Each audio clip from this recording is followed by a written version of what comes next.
Nous sommes sur la route 47, direction Sinjar, en plein cœur de l'État islamique. Depuis quelques jours, les djihadistes ont perdu le contrôle de cet axe stratégique qui relie la Syrie à l'Irak.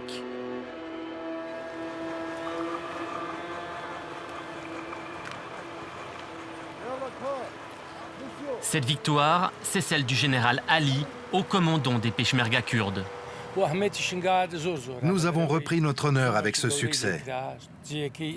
Sinjar est une zone très importante pour nous. C'est une voie d'accès pour la Syrie, pour la ville de Mossoul. Sinjar est aussi une ville symbole, celle du martyr de la minorité yézidi.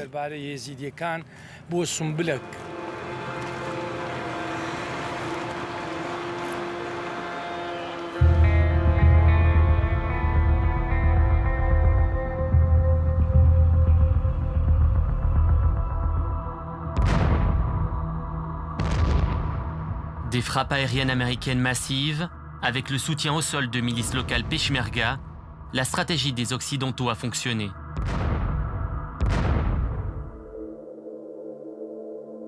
Nous découvrons une ville rasée. Sinjar anéanti pour déloger les 300 combattants de l'État islamique qui contrôlaient les lieux. Le jour même où Paris est attaqué, Sinjar, libéré, marque la première défaite majeure de l'État islamique sur ces terres, en Irak. Les djihadistes ont disparu presque sans combattre, laissant derrière eux des centaines de mines artisanales.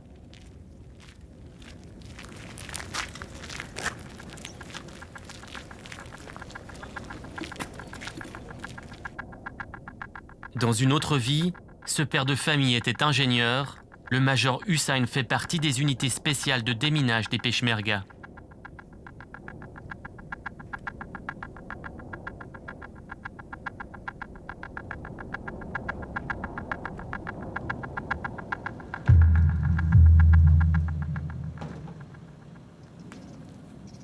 Avez-vous terminé? Oui, c'est terminé. C'est sécurisé. La bombe que nous venons de déminer est extrêmement dangereuse. Elle était prête à exploser. Pour déclencher l'explosion, il faut ce type de détonateur. Il existe aussi des pièges comme celui-ci.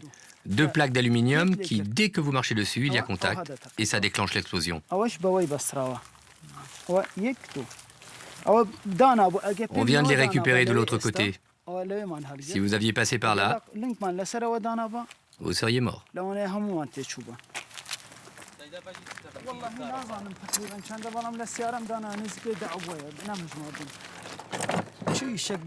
Notre travail ne peut pas être fait sans sacrifice.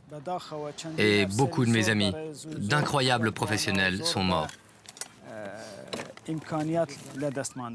Les pièges sont dissimulés pour faire un maximum de victimes civiles, sans aucun respect des lois internationales. Il faut sortir. Personne ne doit rester ici. Dehors, dehors. Laisse personne entrer dans le bâtiment. S'il te plaît.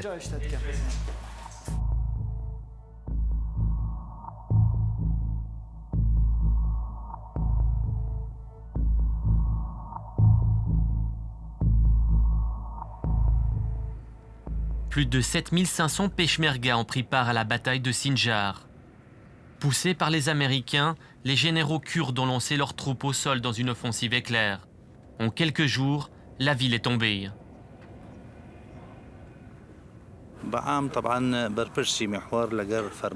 Nous avons fait un plan avec le haut commandement afin d'attaquer l'État islamique. Les services de renseignement ont pu repérer les failles dans la défense de la ville afin de perdre le moins de soldats lors de l'assaut. Notre plan visait à attaquer la ville de Sinjar par derrière, à l'est et à l'ouest, et non pas frontalement, car les positions de défense de l'État islamique avaient été entièrement minées. Face aux Peshmerga, les djihadistes n'ont pas pu résister.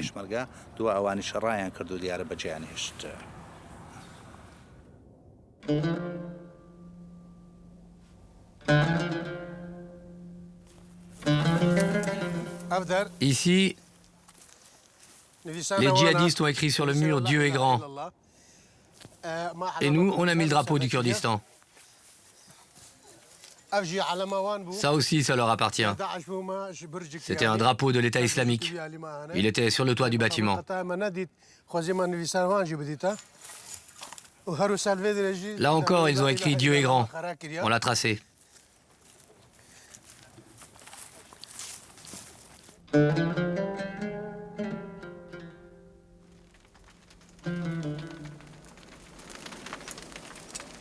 Que reste-t-il des combattants de l'État islamique, eux qui ont tenu la ville durant une année?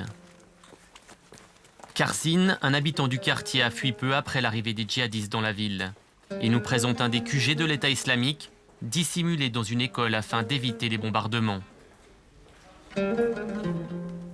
Les flèches nous mènent à l'ancien maître des lieux, un émir. Bien plus qu'un groupe terroriste, l'État islamique a mis en place une véritable administration, avec sa monnaie et ses fonctionnaires. C'est ici que les gens se rendaient pour parler à Ramiz, le chef de la zone pour l'État islamique. Il était à l'extérieur et les gens devaient lui parler uniquement à travers cette fenêtre. Les chefs djihadistes étaient afghans et tchétchènes, de redoutables combattants. Ils ont formé les hommes des villages voisins pour rejoindre l'État islamique.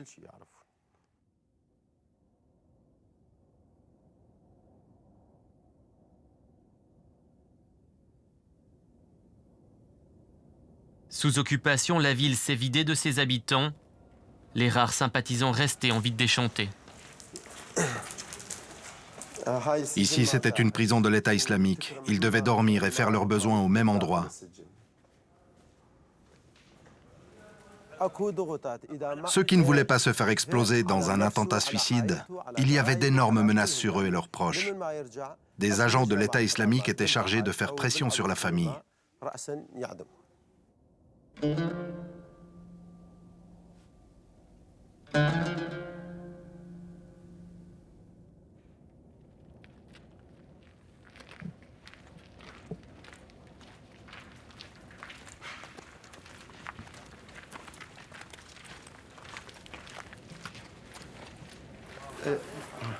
Est-ce que c'est des soldats de Daesh?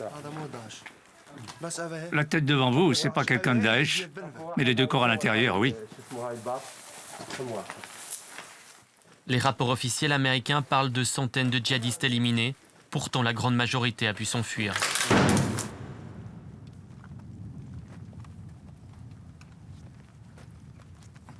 Un soldat peshmerga tient à nous montrer ce qui ressemble à une fosse commune. Les victimes, des femmes yézidis, une minorité religieuse irakienne.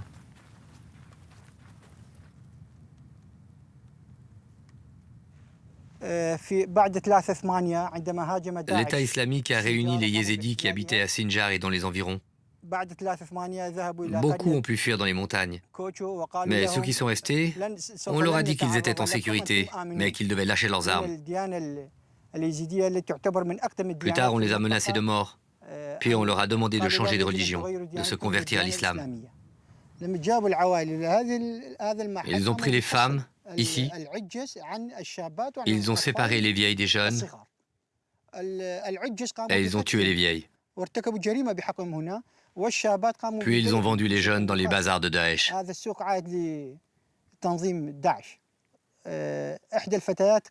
Une fille a réussi à s'enfuir. Ahmed Yasso, la fille d'un chef yézidi. C'est elle qui nous a parlé de ce charnier. Seule une enquête internationale pourra faire la lumière sur l'ampleur de ces exactions.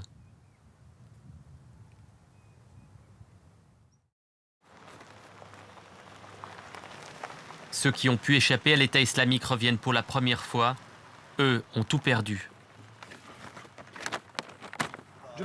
Tout ce qui reste, c'est des couvertures et ces petites choses. On pourra au moins les utiliser pour se couvrir. Je ne peux pas revenir vivre ici. J'ai tout perdu. Tout, vous comprenez?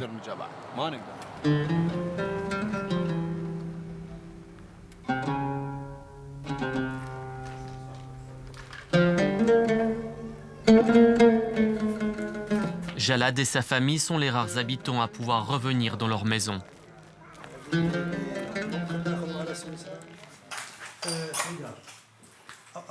Ici, c'est la chambre de mon fils et de sa femme. Je suis heureux et malheureux.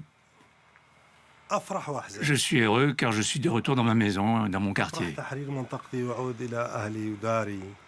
Et triste car je vois ce qui est arrivé à ma ville. Tout est détruit.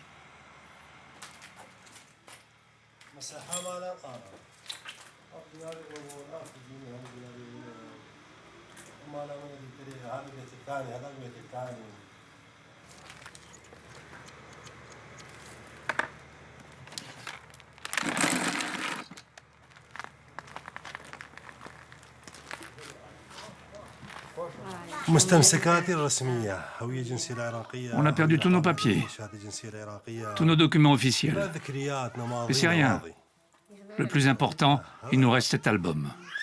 Il y a toute ma vie, tous mes souvenirs. On avait une vie paisible, on vivait comme des seigneurs.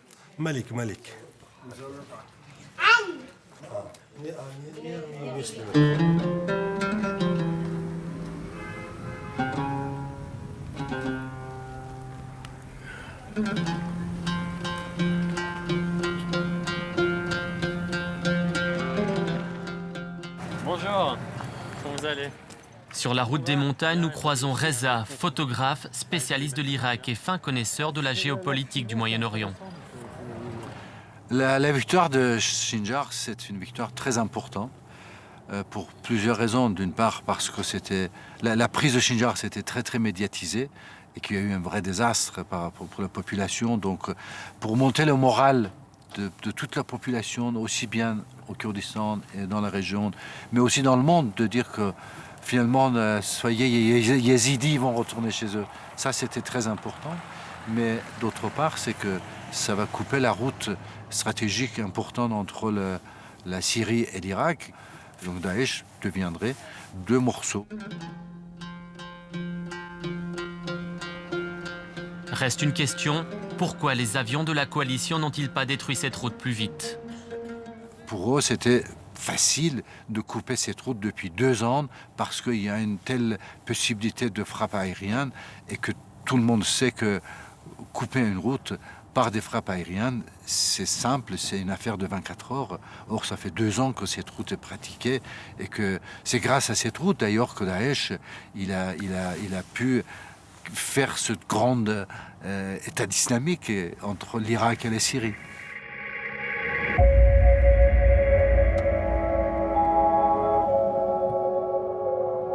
Pour répondre à ces interrogations, nous nous rendons dans un lieu qui doit rester secret, un camp militaire de la coalition. Avec 120 hommes, l'Allemagne est un des pays qui a le plus de soldats en Irak. Nous sommes dans un centre d'entraînement des Peshmerga. Ici, nous donnons des instructions bien spécifiques sur les armes et leur entretien. À nos questions sur l'absence de bombardement de la route 47, personne ne veut répondre. Peut-être pour masquer un évident manque de stratégie à tout niveau. Un exemple, sur ces tables, autant de types d'armes que de pays membres de la coalition. Rien ne semble être adapté aux besoins des Peshmerga. Dernièrement, l'armée italienne a fourni plus de 500 casques, trop grands, inutilisables. Maybe it's misfire. Yep. We'll get one of you, and then we'll get the rest of you around the table.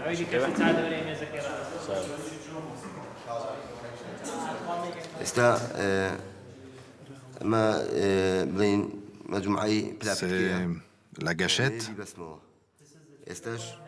Je suis en train de mettre le percuteur en place. Ah, c'est bon. J'essaie de le mettre doucement, sans forcer. Moi, je regarde comment il fait, car je veux pouvoir l'enseigner. À l'armée, je suis dans la logistique. Au début, je ne connaissais rien à ces armes. Mais depuis que nous sommes là, on a bien appris comment il faut utiliser tous ces types d'armes.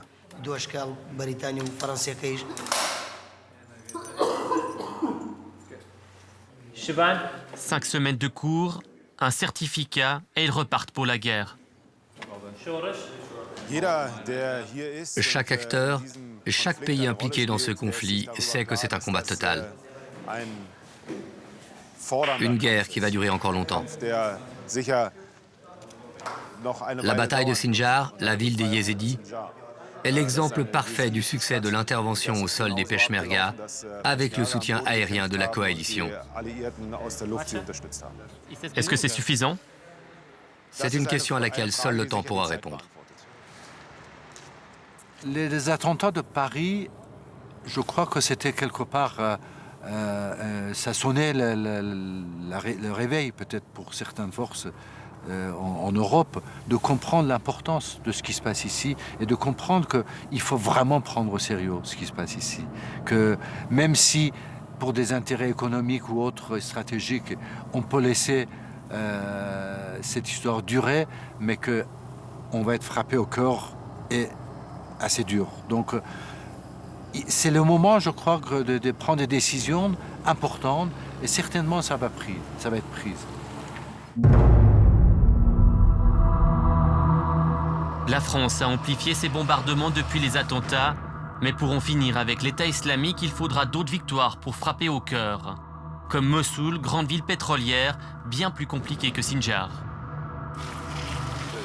Monsieur Sadiq, comment vous allez? Ça va bien, très bien, merci. Le commandant Sadiq Zawiti va nous guider sur la ligne de front de Mossoul. Ce binational a vécu plus de 20 ans en Suisse. L'hiver de Noix est rentré au pays combattre.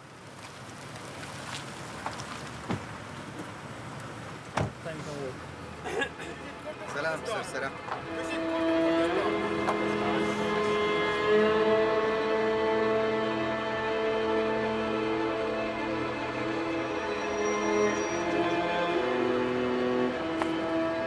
C'est Mossoul, 35 km.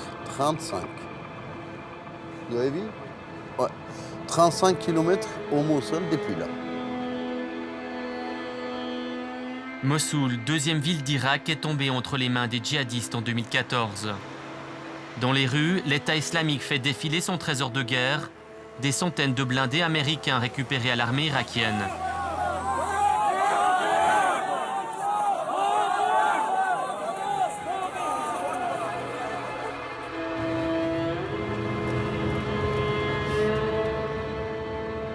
Le commandant Zawiti nous conduit vers les dernières positions Peshmerga.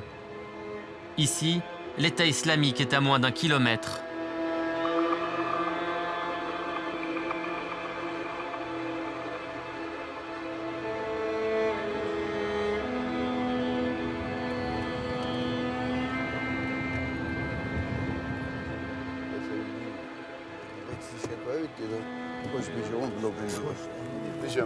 Tu peux me dire ce qui s'est passé ce matin?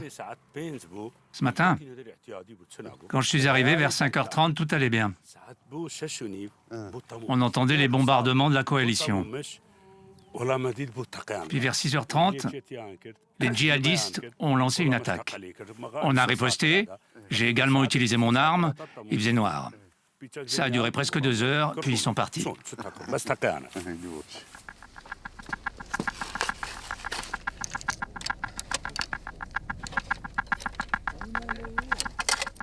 Tous les jours, ces hommes font face à des attaques de djihadistes. 12 ont déjà perdu la vie dans cette zone.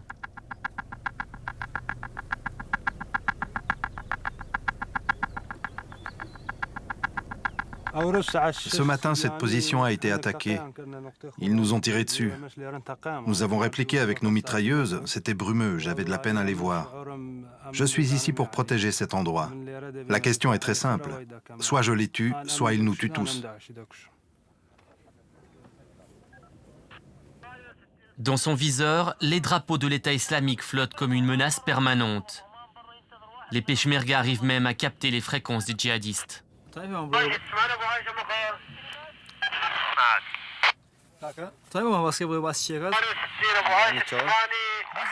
Qu'est-ce qu'ils disent?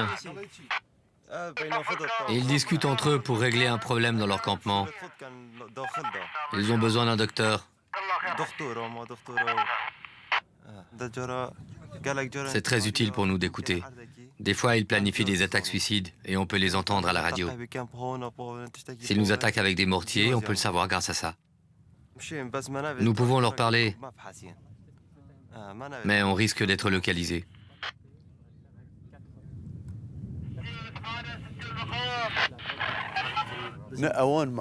Leur stratégie, nous envoyer des attaques suicides afin de créer le chaos chez nous. Puis ils nous attaquent avec des troupes au sol par la suite.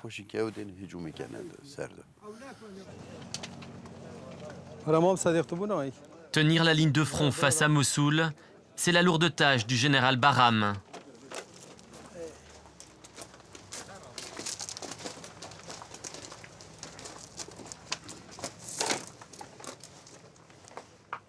Depuis ici, c'est la ligne de front avec les troupes Peshmerga. Notre plan est de reprendre ces positions tenues par Daesh.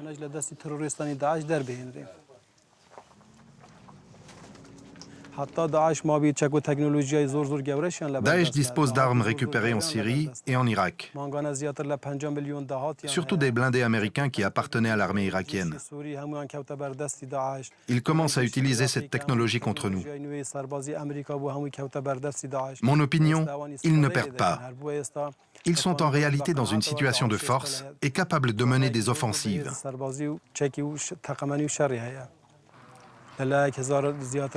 Nous avons une ligne de front de plusieurs centaines de kilomètres à tenir. Nous devons faire face à une crise économique à cause de la chute du prix du pétrole. Ceci affecte directement le budget de la défense et les troupes sur la ligne de front.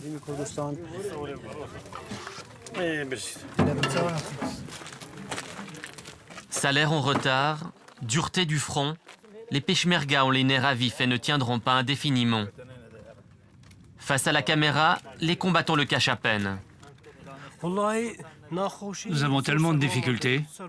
Il fait très froid la nuit. C'est impossible de dormir. Moi, ça fait 12 ans que je suis Peshmerga.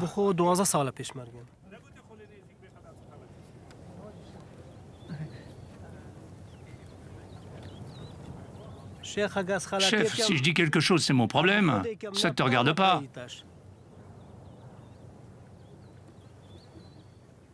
Je veux plus faire l'interview. Laisse le chef faire l'interview. C'est lui le responsable. Il veut contrôler ce que je dis.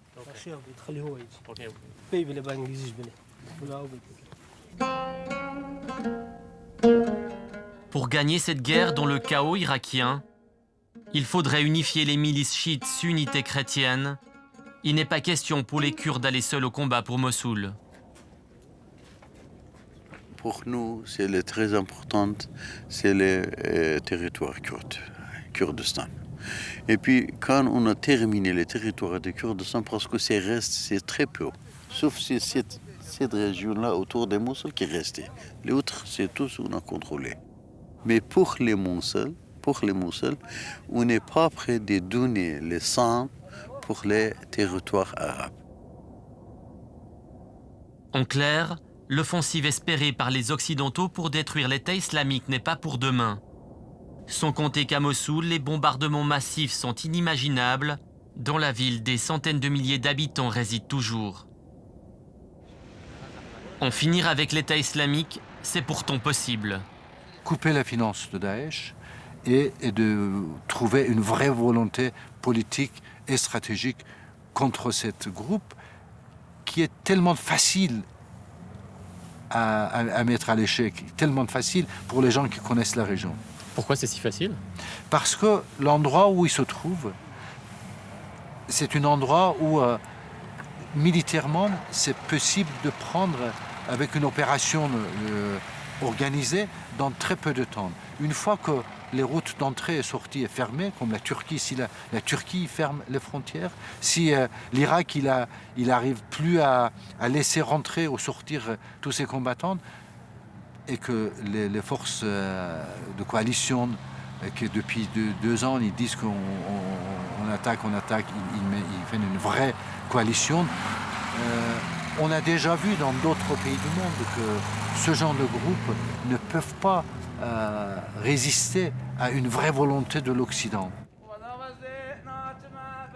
En attendant, et tandis que l'heure tourne, les Peshmerga tiennent contre la furie de l'État islamique.